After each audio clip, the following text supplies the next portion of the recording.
ปลาแดกตอนแซ่บแซ่บพี่น้องคะ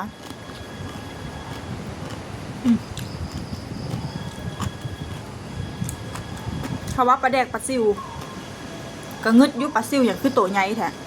แต่ว่าแซ่บอีหลีเขาว่าป่าขึ้นลำเปล่า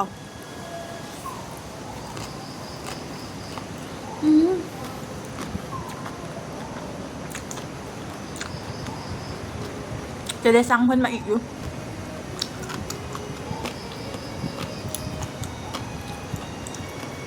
นำปลาแดกอันยังหลายเลยแหละแต่ว่าโตมันนั่นเบิดแล้วกินทุกมื้อเนาะกินกับข้าวบ้างล่ะ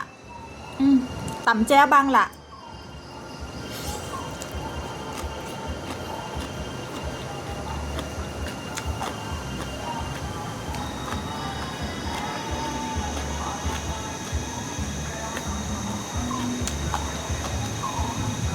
ขอโทษนะจะสั่งปลาแดกปลากระดีลองเบิ้ง